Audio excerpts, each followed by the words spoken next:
சரி. இன்னைக்கு 1 கொரிந்தியர் 9ஆம் அதிகாரம் பார்க்கலாம். ஸோ இதில் பார்த்தீங்கன்னா, முதல் 18 வசனங்கள் ஒரு பகுதி. இதில் பார்த்தீங்கன்னா, முதல் 18 வசனங்கள் ஒரு பகுதி. இதில் பார்த்தீங்கன்னா, அந்த 7ஆம் வசனம் பின்பகுதியை தலைப்பாக போட்டுக்கலாம். சரிங்களா? 7ஆம் வசனம் பின்பகுதியாக தலைப்பாக போட்டு வச்சுக்கோங்க.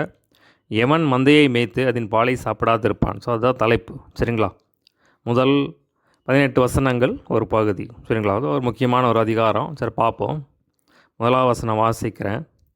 நான் அப்போஸ்தலன் அல்லவா? நான் சுயாதீனன் அல்லவா? நம்முடைய கர்த்தராகிய இயேசு கிறிஸ்துவை நான் தரிசிக்கவில்லையா? கர்த்தருக்குள் நீங்கள் என் கிரியாக இருக்கிறீர்கள் அல்லவா? ஸோ பார்த்தீங்கன்னா எல்லாமே கேள்வியாக கேட்குறாரு. சரிங்களா?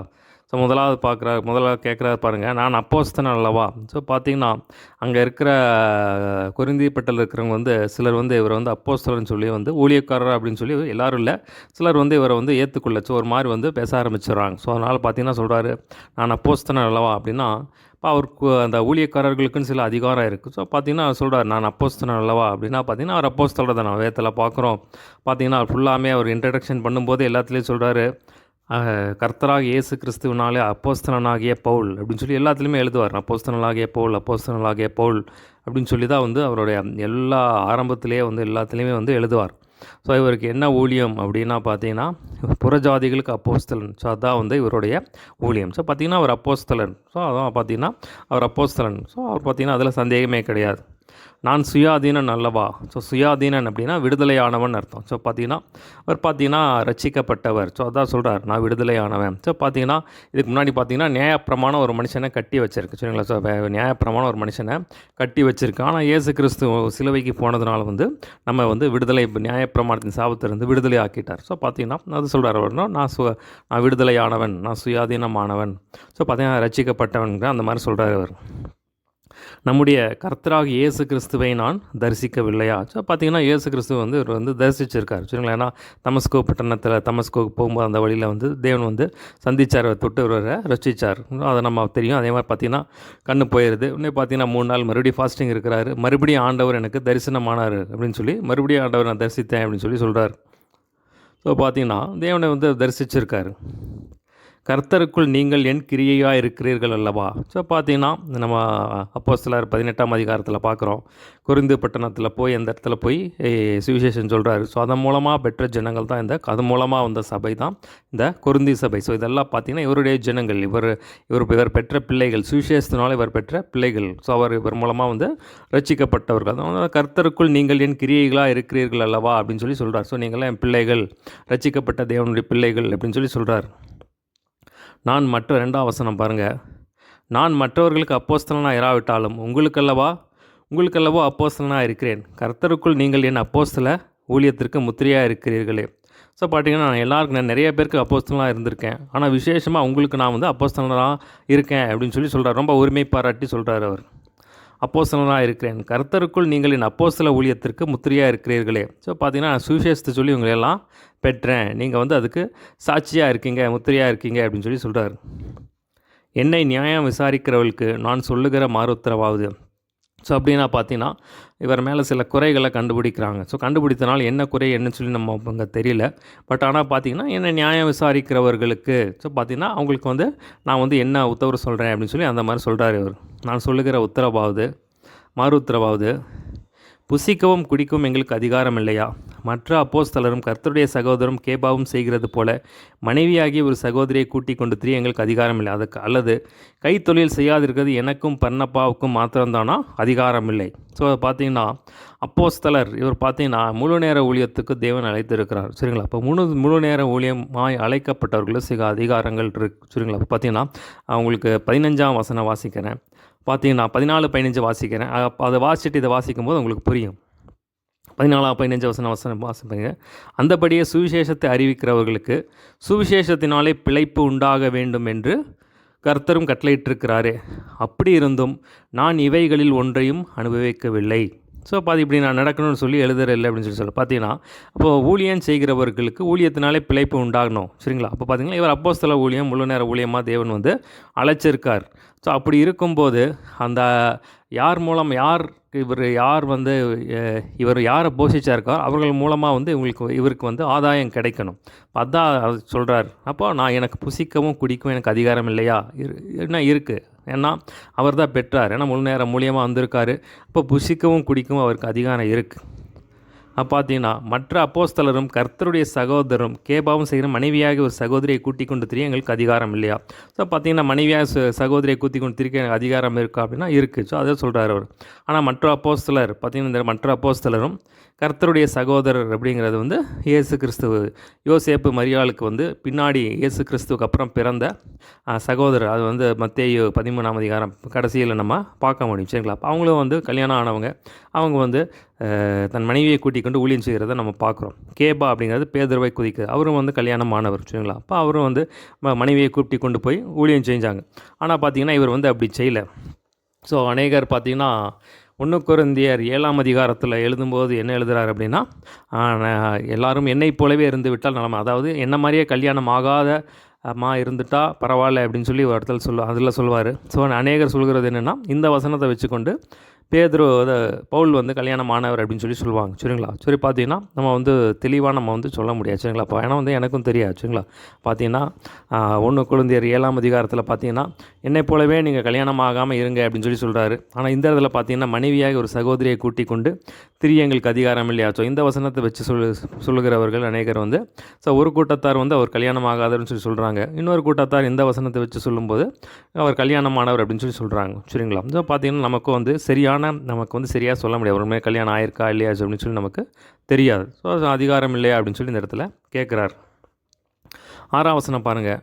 அல்லது கைத்தொழில் செய்யாதிருக்கிறதுக்கு எனக்கும் பர்னபாவுக்கும் மாத்திரம்தானா அதிகாரம் இல்லை? ஸோ பார்த்திங்கன்னா அவருக்கு அந்த அதிகாரம் இருக்குது. ஏன்னா முழு நேர ஊழியத்துக்கு வந்திருக்கார். ஸோ இவர் வந்து சுவிசேஷத்தின் மூலமாக இவங்கெல்லாம் வந்து ரட்சிக்கப்பட்டிருக்காங்க.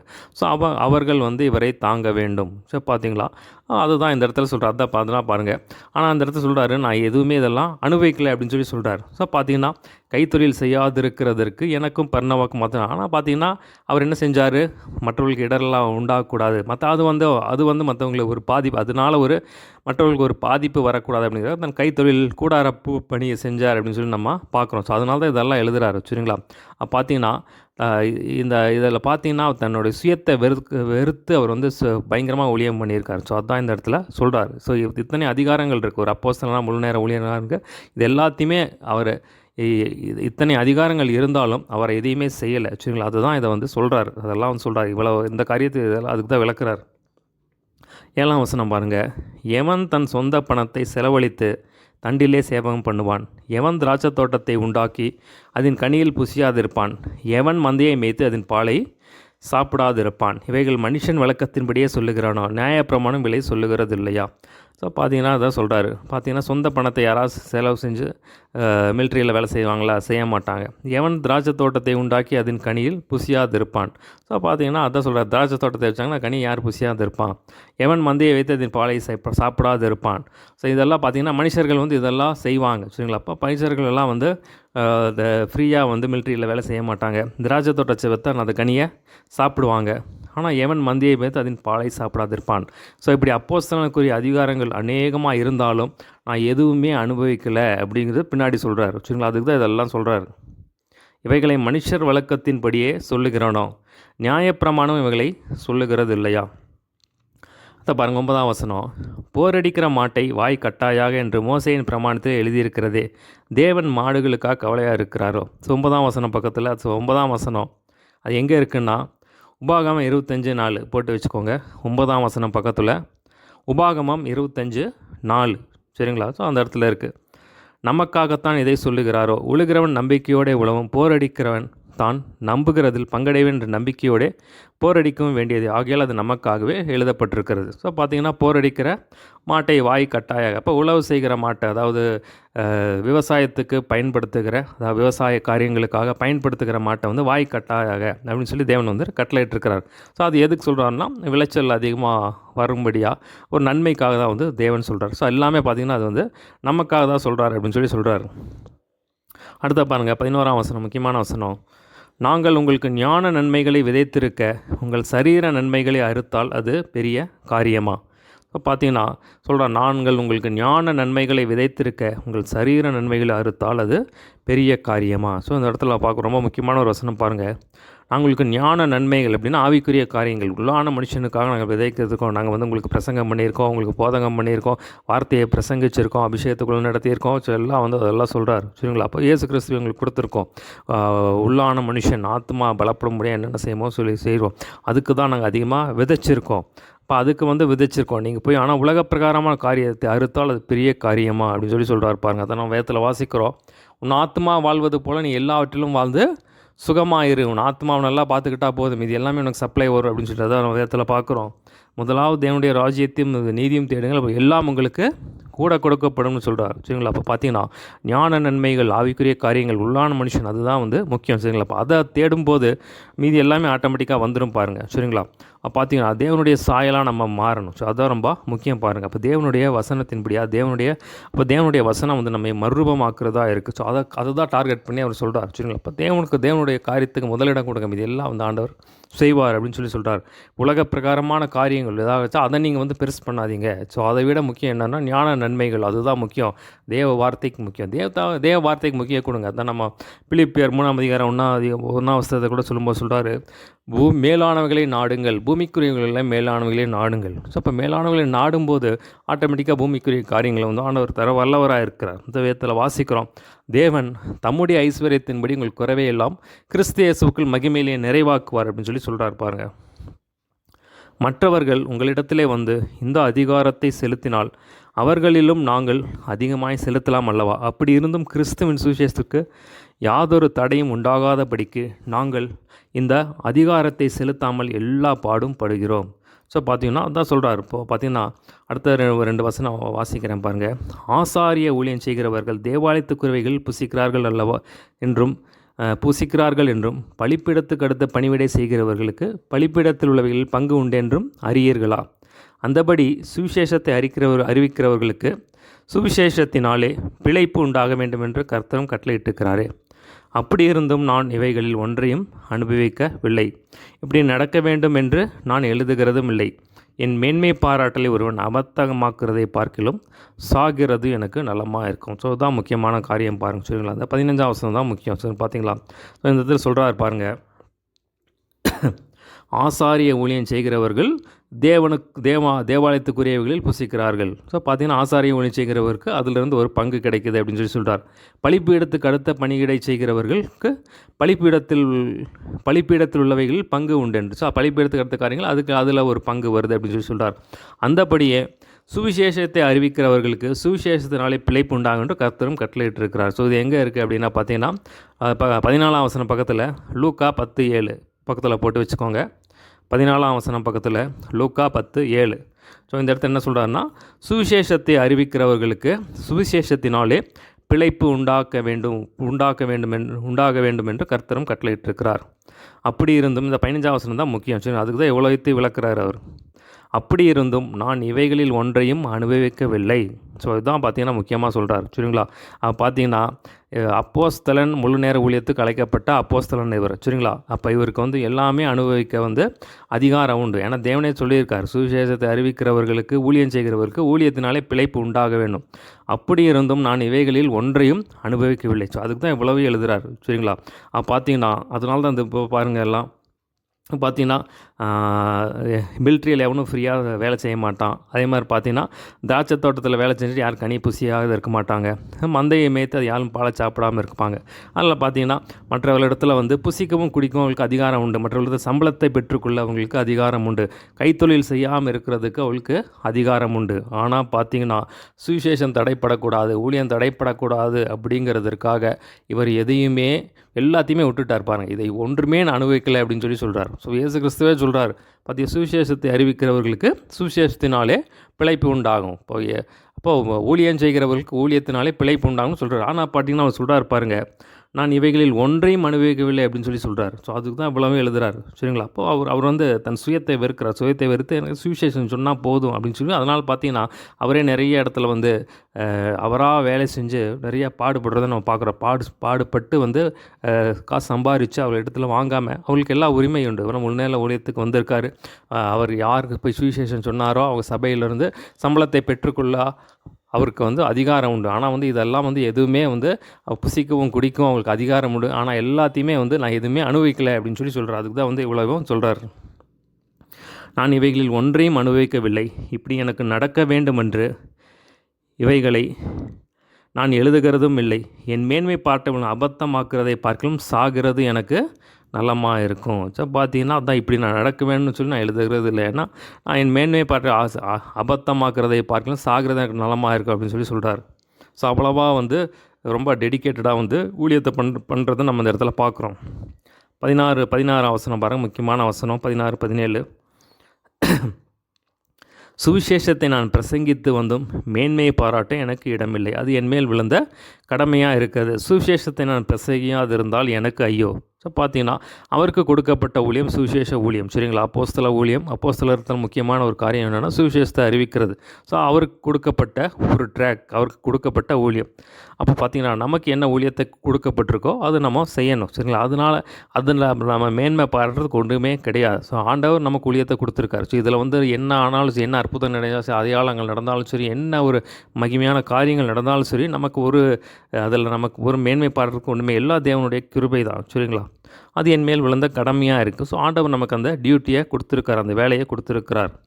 சுவிசேஷத்தை நான் பிரசங்கியாதிருந்தால் எனக்கு ஐயோ. ஸோ நமக்கு கொடுக்கப்பட்ட தாளந்துகளை, கிருபைகளை, தேவனுடைய வரங்களை நம்ம பயன்படுத்தாமல் இருந்தால் நமக்கு ஐயோ அப்படின்னு சொல்கிறார். நான் உற்சாகமாக அப்படி செய்தால் எனக்கு பலன் உண்டு. உற்சாகம் இல்லாதவனாய் செய்தாலும் உக்கிரான உத்தியோகம் எனக்கு ஊக்குவிக்கப்பட்டிருக்கிறது. ஸோ இப்போ ஊழியம் செய்யும்போது பார்த்திங்கன்னா எப்போவுமே நமக்கு உற்சாகமாக செய்ய முடியும்னு சொல்ல முடியாது. உற்சாகமாக செய்தால் பலன் உண்டு அப்படின்னு சொல்கிறார். உற்சாகம் இல்லைன்னாலும் நம்ம என்ன தான் பண்ணியாகணும், அதை செஞ்சு தான் ஆகணும். சரிங்களா? ஆண்டவருடைய கிருபையை நம்ம சார்ந்து கொண்டு நம்ம முன்னேறி செல்லணும். அதுதான் இந்த இடத்துல சொல்கிறார். ஆண்டவர் எனக்கு இந்த ஊழியத்தை கொடுத்துருக்கார், எனக்கு இந்த வேலை உக்கிரான உத்தியோகம் அப்படின்னு சொல்லியிருக்கார். ஏன்னா இதுக்கு நம்ம கணக்கு கொடுக்க வேணும். சரிங்களா? இப்போ ஆண்டவர் எனக்கு கொடுத்த ஊழியத்தை ஆண்டவர் கேட்பார். நான் உனக்கு கொடுத்தேனே, என்ன செஞ்சேன் அப்படின்னு சொல்லி ஆண்டவர் கணக்கு கேட்பார்.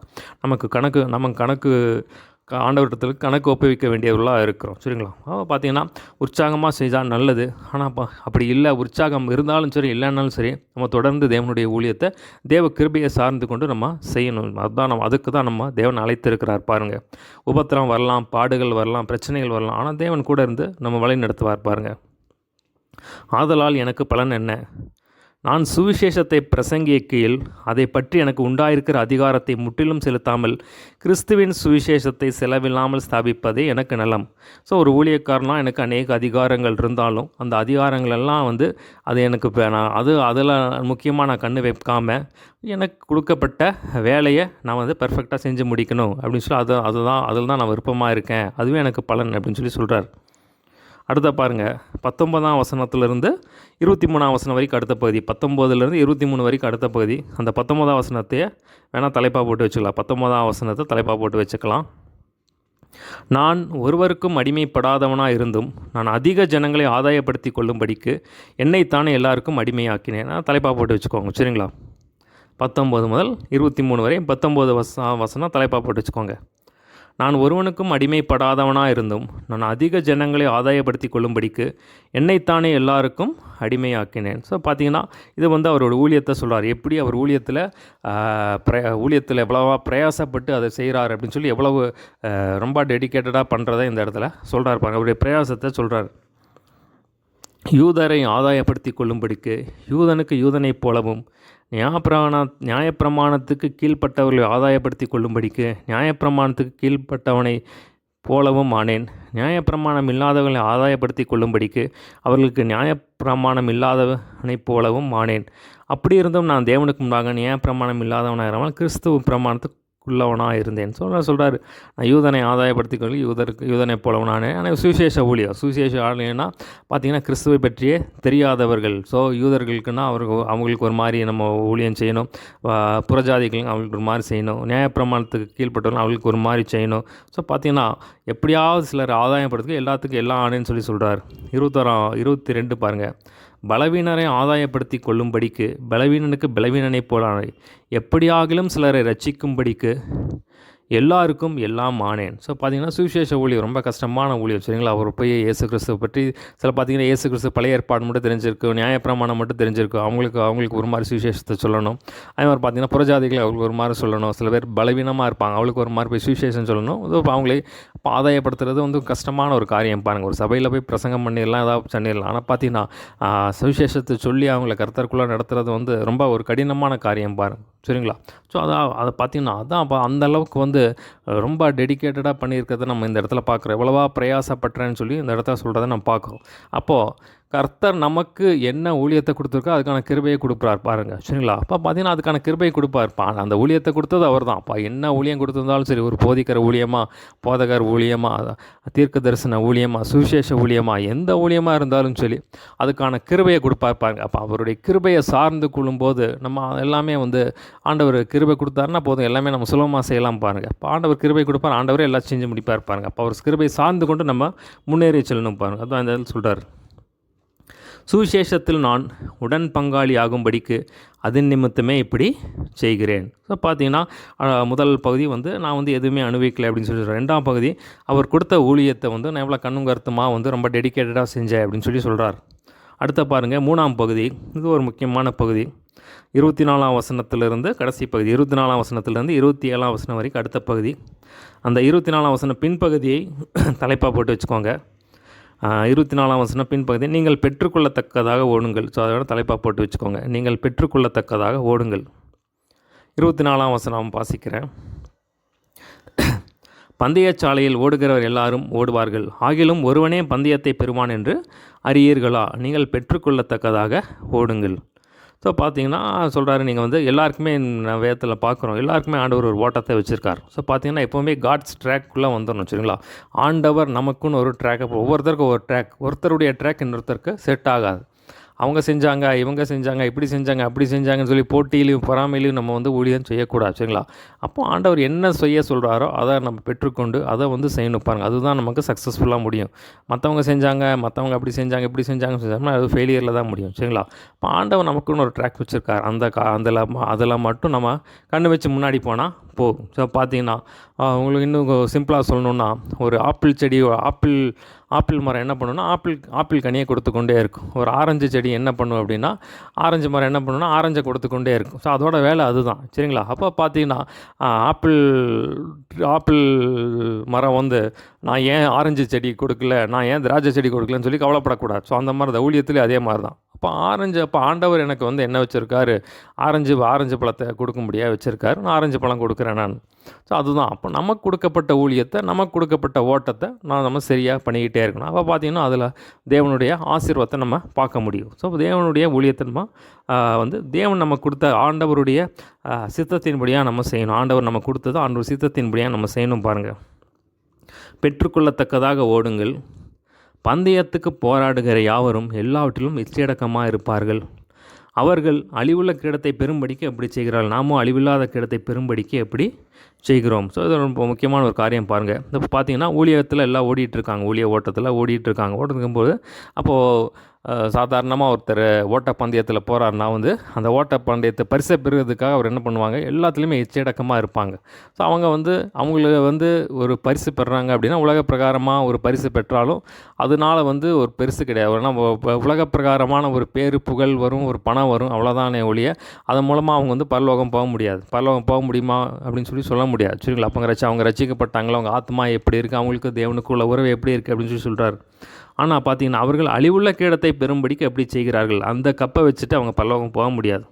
நாமோ அழிவில்லாத கிரீடத்தை பெறும்படிக்கு எப்படி செய்கிறோம். ஸோ அந்த முக்கியமாக ஒரு காரியத்தை சொல்கிறார் பாருங்கள். பந்தயத்துக்கு போராடுகிற யாவரும் எல்லாவற்றிலும் இச்சையடக்கம் உள்ளவர்களாக இருப்பார்கள். ஸோ அப்புறம் சொல்கிறாரு, பிரசங்கிக்கிற நாம் பரிசுத்தம் உள்ளவர்களாக இருக்கணும். ஸோ அதான் வந்து தனிப்பட்ட வாழ்க்கை டெடிகேஷன், அதுதான் இந்த இடத்துல சொல்கிறார். நம்ம தனிப்பட்ட ஒரு ஊழியன் எப்படி இருக்கணும், சரிங்களா? தனிப்பட்ட ஒரு ஊழியன் எப்படி இருக்கணும், அவர்கள் வந்து இச்சையடக்கம் உள்ளவர்களாக இருக்கணும். சும்மா போய் எல்லாம் பிரசங்கிக்கிறாங்கன்னு சொல்லி பிரசங்க கூடாது. அது ஒரு பரிசுத்த வாழ்க்கை குறித்து சொல்கிறாரு இங்கே, சரிங்களா?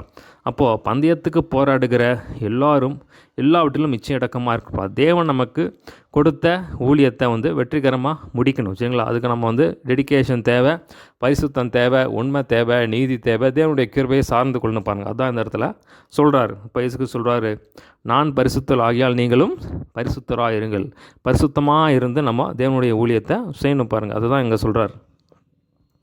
ஆதலால் நான் நிச்சயமில்லாதவனாக ஓடேன், ஆகாயத்தை அடிக்கிறவனாக சிலம்பம் பண்ணேன். ஸோ பார்த்தீங்கன்னா நிச்சயமில்லாதாக ஓடேன் அப்படின்னு சொல்கிறார். அப்போ நிச்சயமில்லாத ஓடே அப்படின்னா ஆண்டவர் எனக்கு இதுதான் வச்சுருக்காரு அப்படின்னு சொல்லி அதான் வேதத்தில் பார்க்குறோம்.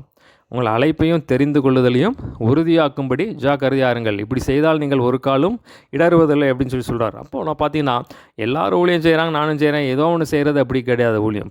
ஊழியம் அப்படிங்கிறது தேவன் கொடுத்த தாளந்தை பயன்படுத்துறது, தேவனுடைய சித்தத்தின்படி செய்கிறது, ஆண்டவர் உங்களுக்கு என்ன செய்ய சொன்னாரோ அதை செய்கிறது, அதுதான் ஊழியம். அதுதான் இந்த இடத்துல சொல்கிறார் பாருங்கள். நான் நிச்சயமில்லாதவனாக ஓடேன். ஸோ அப்போ என்ன சொல்கிறேன்னா, எனக்கு என்ன நிச்சயம் இருக்குது, ஆண்டவர் எனக்கு புறஜாதிகளுக்கு அப்போஸ்தலன் அப்படிங்கிற அந்த ஊழியத்தை கொடுத்துருக்காரு, அதை தான் நான் செய்கிறேன் அப்படின்னு சொல்கிறார். அதுதான் உறுதி, அதுதான் நிச்சயமாக. அப்போது நிச்சயத்தோடு ஓடுறது இது ரொம்ப முக்கியம் பாருங்கள். ஆண்டவர் எனக்கு இந்த ஊழியத்தை கொடுத்துருக்காரு, இதை நான் செய்கிறேன், அவ்வளோதான், முடிஞ்சு போச்சு. அதுதான் சொல்கிறார். ஆகாயத்தை அடிக்கிறவனாக சிலம்பம் பண்ணேன். ஆகாயத்தில் போய் சிலம்பத்தை அடித்தா என்ன ஆகும், அது வேஸ்ட், சரிங்களா? அப்போது அந்த சிலம்பம் வந்து எதிரியை பார்த்து அடித்தாதான் என்ன ஆகும், நமக்கு வெற்றி வரும், அந்த எதிரி வந்து கீழே விழுவான், சரிங்களா? ஆனால் அதை தான் சொல்கிறார். அப்போ பார்த்தீங்கன்னா ஏதோ ஒரு ஓட்டத்தை நான் ஓடலை, தேவன் எனக்கு என்ன ஓட்டத்தை வச்சுருக்காரோ அதை தான் ஓடுறேன் நான். அது வந்து பயனுள்ள ஓட்டம், அது ஜனங்களுக்கு பிரயோஜனமாக இருக்கும் அப்படின்னு சொல்கிறார். இது ரொம்ப முக்கியமான காரியம் பாருங்கள். ஸோ அடிக்கடி நான் சொல்கிறது வந்து காட்ஸ் ட்ராக்குள்ளே வந்துட்டிங்கன்னா உங்களுக்கு பிரச்சனை இல்லை, சரிங்களா? அப்போ ஆண்டவருடைய ட்ராக்குள்ளே நீங்கள் வந்துட்டிங்கன்னா உங்களுக்கு அதுதான் சேஃப், அதை விட ஒரு பாதுகாப்பு எதுவுமே கிடையாது. ஸோ அதான் சொல்கிறார். 27ஆம் வசனம் பாருங்கள், முக்கியமான வசனம். மற்றவர்களுக்கு பிரசங்கம் பண்ணுகிற நான் தானே ஆகாதவனை போகாதபடிக்கு என் சரீரத்தை ஒடுக்கி கீழ்ப்படுத்துகிறேன். ஸோ நான் போய் மற்றவர்களுக்கு பிரசங்கம் பண்ணுகிறேன், நான் மற்றவங்களை பரிசுத்தமாக இருன்னு சொல்கிறேன், நீதியாக இருன்னு சொல்கிறேன், உண்மையாக இருன்னு சொல்கிறேன், தேவனுடைய வசனத்தை கீழ்ப்படின்னு சொல்கிறேன், பைபிள் அதை நானும் செய்கிறேன் அப்படின்னு சொல்கிறார், சரிங்களா? அப்போ நிறைய பேர் பார்த்தீங்கன்னா மற்றவர்களுக்கு பிரசங்கம் பண்ணுவாங்க, மற்றவர்களுக்கு பிரசங்கம் பண்ணுறது சுலபம், ஆனால் அது நம்மளும் செய்கிறது வந்து கஷ்டமான காரியம், சரிங்களா? பார்த்தீங்கன்னா அதான் சொல்கிறார், நான் மற்றவங்களுக்கு பிரசங்கம் பண்ண நான் தானே ஆகாதவனாய் போகாதபடிக்கு சரீரத்தை ஒடுக்கி கீழ்ப்படுத்துகிறேன் அப்படின்னு சொல்லுவேன். அப்போ நானும் வசனத்துக்கு கீழ்ப்படுகிறேன், நான் மற்றவர்களுக்கு தேவனுடைய வசனத்துக்கு கீழ்ப்படின்னு சொல்கிறேன், அதே மாதிரி நானும் வசனத்துக்கு கீழ்ப்படுகிறேன் அப்படின்னு சொல்லி என்ன நான் ஒடுக்கிறேன் அப்படின்னு சொல்கிறார். ஸோ அதான் இருந்தாலும் சொல்கிறார் பாருங்க, இது ஒரு முக்கியமான ஒரு காரியம் பாருங்கள், சரிங்களா? ஸோ இதில் என்ன பார்த்தோம் அப்படின்னா பார்த்தீங்கன்னா அவருக்கு பார்த்தீங்கன்னா அப்போஸ்தலர் அப்படிங்கிறதுக்கான அதிகாரம் நிறையா இருக்குது, சரிங்களா? அப்போ அப்போஸ்தலர்னா மற்றவரிடத்துலேருந்து சம்பளத்தை பெற்றுக்கொள்ளலாம், புசிக்கலாம், குடிக்கலாம். ஸோ பார்த்தீங்கன்னா கைத்தொழில் செய்யாமல் இருக்கிறதுக்கு ஆண்டவர் அந்த அதிகாரத்தை கொடுத்துருக்காரு, முழு நேர ஊழியமாக தான் அழைச்சிருக்கார். ஆனால் பார்த்தீங்கன்னா எதுவுமே நான் அனுபவிக்கலை அப்படின்னு சொல்கிறத நம்ம இந்த இடத்துல பார்க்குறோம், சரிங்களா? பார்த்தீங்கன்னா ஆனால் தேவனுடைய காரியத்துக்காக வந்து எந்த ஒரு சுவிசேஷம் யாவது ஒரு தடை உண்டாகாதபடிக்கு நான் வந்து இதெல்லாம் செய்கிறேன் அப்படின்னு சொல்கிறத நம்ம பார்க்குறோம். அது சொல்கிறத நம்ம பார்த்தோம்.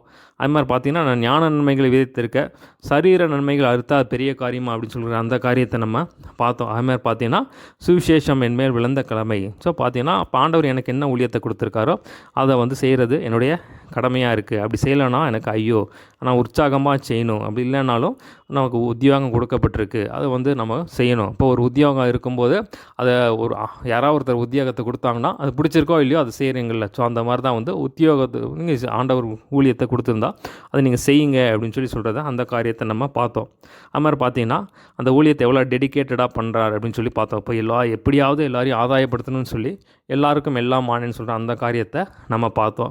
அது பார்த்தீங்கன்னா நீங்கள் எல்லாவற்றிலும் அதுக்கப்புறம் பார்த்தீங்கன்னா நீங்கள் வந்து பெற்றுக்கொள்ளத்தக்கதாக ஓடுங்க, எல்லாவற்றிலும் இச்சையடக்கம் உள்ளவர்களாக இருங்க, மற்றவர்களுக்கு பிரசங்கம் பண்ணுங்க, நான் தானே போகாதபடிக்கு சரீரத்தை ஒடுக்கிறேன் அப்படின்னு அந்த காரியத்தை சொல்கிறத நம்ம பார்த்தோம், சரிங்களா? ஒரு சின்ன ஜெபம் பண்ணி முடிச்சிடலாம். எசப்பா, நீர் எங்களோடு பேசின வார்த்தைகளுக்காய் நன்றி ஆண்டவரே. ஏசப்பா, நீர் எங்களுக்கு என்ன ஊழியத்தை கொடுத்துருக்கிறீரோ அதை நாங்கள் நாம மகிமைக்காக செய்ய, அந்த கடமையை நாங்கள் செய்து முடிக்க உற்சாகமாய் செய்ய கர்த்தர் எங்களுக்கு அனுகிரகம் பாராட்ட வேண்டும்படியாய் ஜெபிக்கிறேன். ஒரு டெடிகேஷனோடு செய்ய கர்த்தர் கிருபை செய்யும்படியாக நான் வேதத்தில் வாசிக்கிறோம். கர்த்தருடைய வேலையை அசதியாக செய்கிறவன் சபிக்கப்பட்டவன் சொல்லி வாசிக்கிறோம் ஆண்டவரே. அது மாதிரி மற்றவர்களுக்கு பிரசங்கம் பண்ணுங்க, நாங்கள் தானே ஆகாதவனே போகாதபடிக்கு சரீரத்தை ஒடுக்கி கீழ்ப்படுத்துகிறோம் ஆண்டவரே. தேவனே, நிச்சயத்தோடு ஓட கர்த்தர் கிருபை செய்ய வேண்டும்படியாக ஜெபிக்கிறோம். நாம் மாத்திரம் மையப்பட்டும் சொல்லப்பட்ட வசனங்கள் 100 பெருகி பலன் கொடுக்கட்டும். நாம் மாத்திரம் மையப்பட்டும் துதிகன மகிமை அவனுக்கே செலுத்துகிறோம். இயேசு நாமத்தில் எல்லாவற்றும் கேட்கிறோம் ஜீவன் நல்ல பிதாவே, ஆமென்.